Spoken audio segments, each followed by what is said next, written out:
जाते हैं। और जीवन में जब सुख आ जाए फिर आनंद है, आनंद है। तुम पाप भी करके आओ तभी वो शुद्ध हो जाता है भगवान की कृपा पर। भगवान रूठे हैं, आप किसी को अच्छी बात बताओ तभी उसको तभी के लिए अब तो बड़ी व्याकुल हो गए। साधु तुम्हारा दोनों जेल के अंदर है, करावती लीलावती भीख मांगने, धनहीन फटे छितले कपड़े पहने ही हैं। एक दिन कलावती कन्या एक घर में गई, वहाँ पे कथा हो रही थी।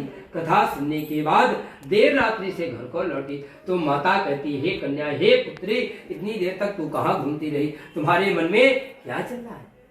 तो कलावती कन्या कथा सुन के आ रही थी। कथा का भगवान का पूर्ण विस्तार बता, जो प्रसाद लाई थी तो माता को दे दिया। माता ने उसी प्रसाद को जैसे देखा तो भगवान की कथा याद आ गई, तो उसी प्रसाद को उठाकर भगवान को अर्पण किया।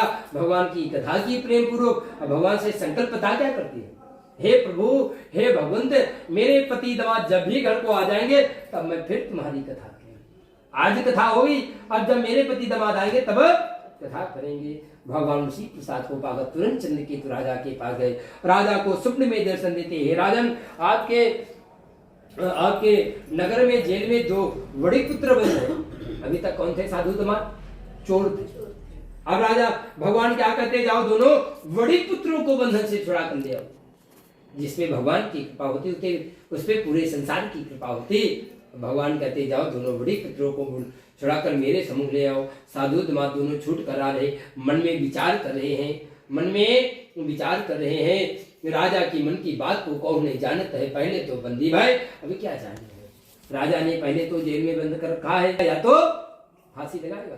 दोनों डरते हुए राजा के पास आए। राजा ने उन्हें देखकर नमस्कार किया। राजा ने उनका जितना धन पैसा ले लिया था उससे 10 गुना ज्यादा धन बढ़ा दिया और आज्ञा दी कि अब आप अपने आश्रम हो जा सकते हो। तब ये दोनों बड़ी पुत्र ससुर दमाद अपने घर के लिए प्रस्थान कर दिया। श्री सत्यनारायण भगवान की